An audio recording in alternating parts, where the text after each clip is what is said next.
When we look at the impact of religion on ideas about medicine, it's really important to understand just how influential the church was. And when we talk about the medieval church, we're not talking about a single building, as we're perhaps accustomed to when we talk about church today. We're talking about the Roman Catholic Church, which was a tremendously powerful and influential organisation that spread across Western Europe. And pretty much every village in Western Europe had a church in it. So it had a little branch of Roman Catholicism operating in it. And in England, the church is estimated to have employed 1 in 6 people. So those are people, out of every 6 people, 1 would be directly relying on the church for their living. As well as that, it also is estimated to have owned 20% of the land in England, which then meant that it was a landlord as well to a lot of people.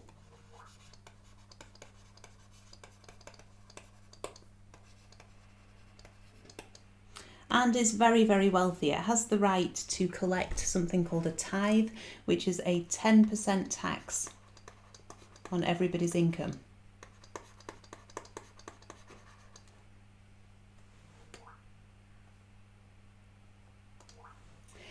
Everybody has to go to church on Sunday.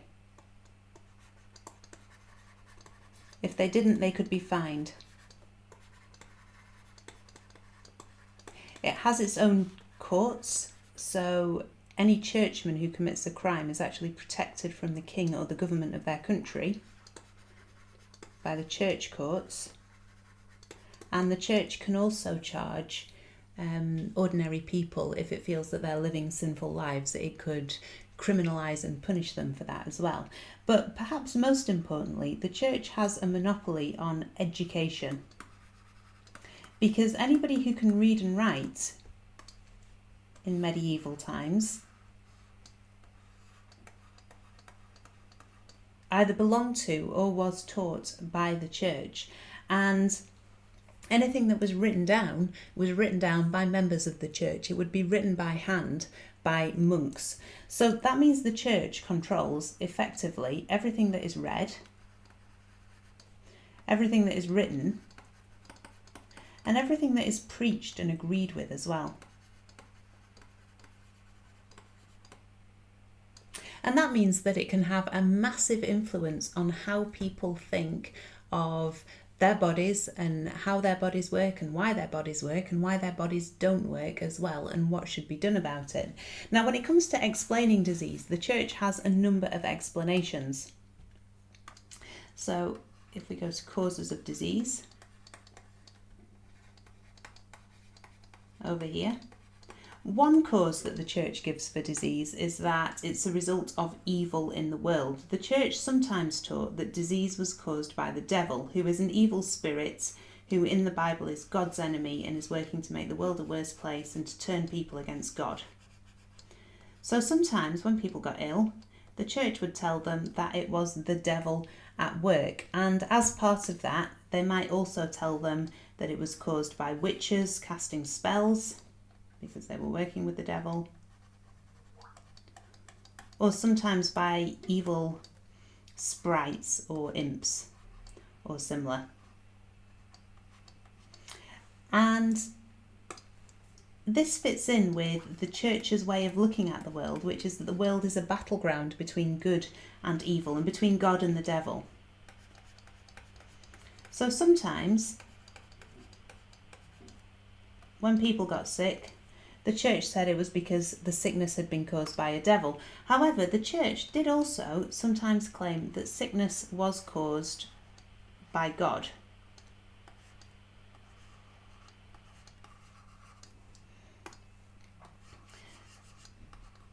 So sometimes when people got ill, the church would say that that was brought on them by God. And there are a number of reasons for this. One was as a punishment for sin. When people were living bad lives that went against God's instructions, the church might look at their illness and say, you are ill because you have been breaking God's laws, and to heal yourself you need to live a better life. When there was an epidemic, that was used by the church to illustrate the idea that whole populations had been moving away from God and had been living lives, a whole country was living against God's law. So sometimes that was their explanation. Sometimes they taught that God sent illness as a test for people, or because suffering was supposed to be good for you and turn you into a better person.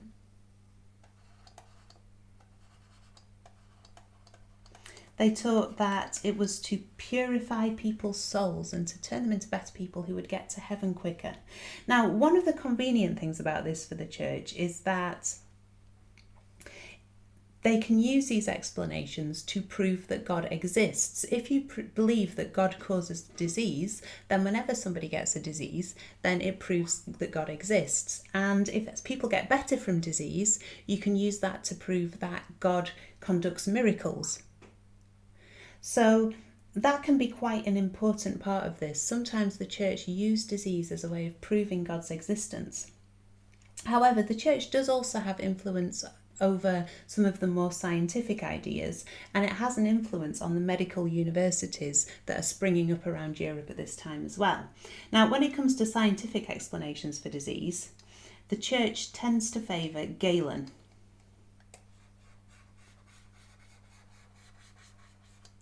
And his ideas around the four humours. And the reason for this is that although Galen wasn't himself a Christian, he did believe in one God, and he did believe that people had souls. And both of those are in agreement with what the Catholic Church thought, so the church encouraged people to follow Galen's ideas, and they could actually imprison people who asked too many questions about Galen. When we look at the way the church treated disease, it did control and in some ways limit people's understandings, but it did also in some ways improve people's understanding. For one thing, because members of the church could write, and because they wrote a lot of Greek and Roman texts down at the fall of the Roman Empire, that means that a lot of the discoveries made by the Greeks and the Romans about medicine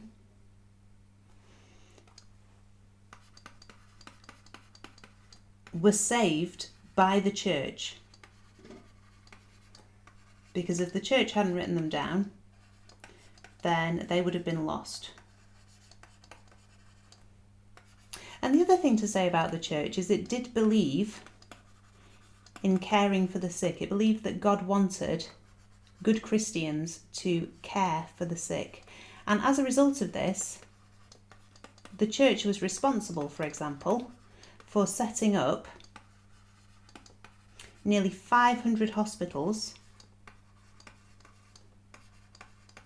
in England by 1400.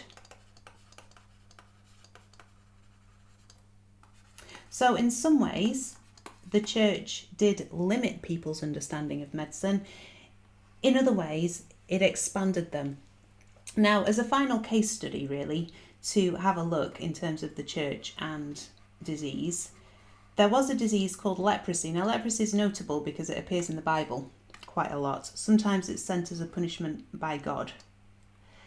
It is a horrible disease. It attacks people's nerve endings, which means that they can't feel their fingers and their toes, and quite often they lose them as a result. It also causes really nasty ulcers on people's inside and outside of people's bodies, and ultimately can lead to paralysis and death. Now, medieval people didn't know how leprosy spread, but they believed it could be spread through breath. It can't, but other diseases can, which shows that they did have some understanding of disease. As a result, they didn't want lepers, people with leprosy, to mix with other people, and if they couldn't be removed from the community, then they would be forced to wear a cloak and ring a bell to warn other people off. However, the church did set up a number of what were called Lazar houses, or Lazarus houses, to care for lepers, and sometimes they also ran something called leper communities or leper colonies. Squeeze this in here. Perhaps on isolated islands where people with leprosy could live away from the population and reduce the risk of disease.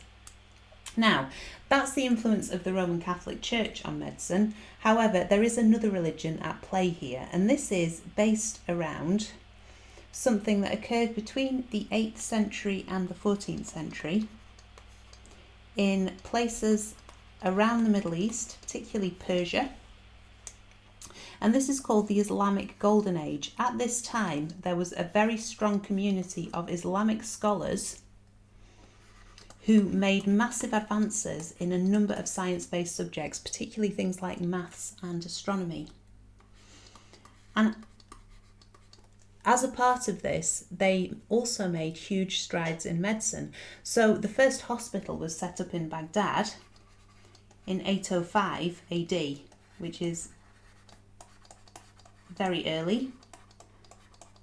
And by the 1100s, nearly every major Islamic town had a hospital.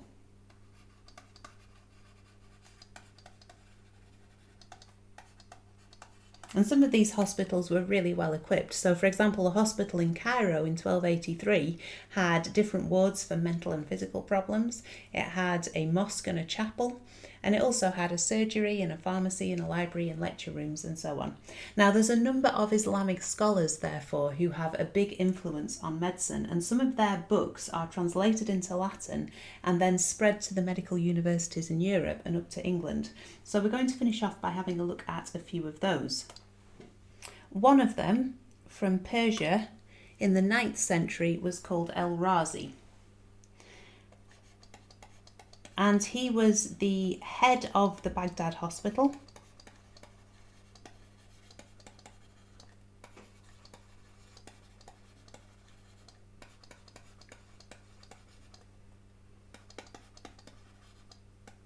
And he wrote about 50 books based on his own findings, but also the work of the Greeks like Hippocrates and Galen, as well as Indian and Chinese discoveries as well. Let's move down a little bit so I've got more room.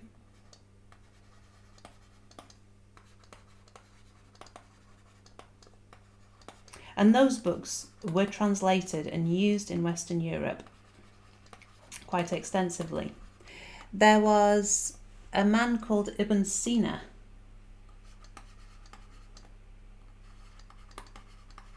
although his Latin name is Avicenna, and he wrote something called the Canon of Medicine,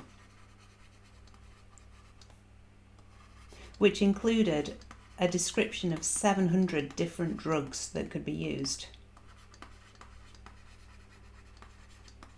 to cure illnesses, and that was used for 500 years in Europe after his death. So it was an incredibly influential and important text. There is another called Al-Zawari. Forgive my pronunciation of that. Zawari. Although his Latin name was Albucasis. And he was known as the father of surgery. And he published a book with drawings of operations and also surgical instruments.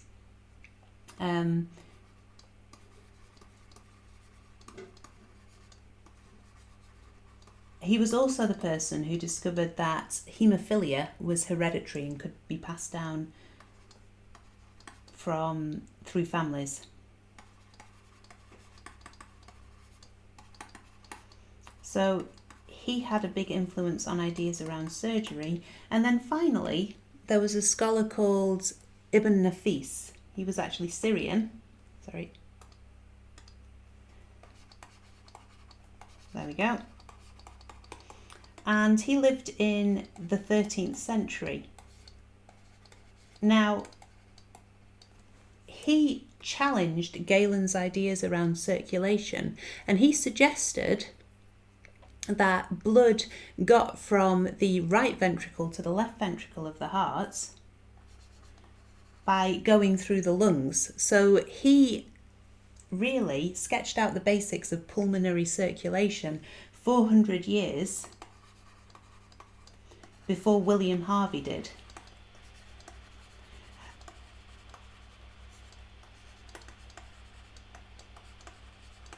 And this wasn't really paid, nobody paid attention at the time and he was ignored. But in the 20th century, people reading his text realised that he'd actually made gigantic strides in understanding around the way that the heart worked and the way that blood pumped around the body. So he's another Islamic scholar who ended up being incredibly important. So these ideas about religion are feeding into understanding of medicine as well.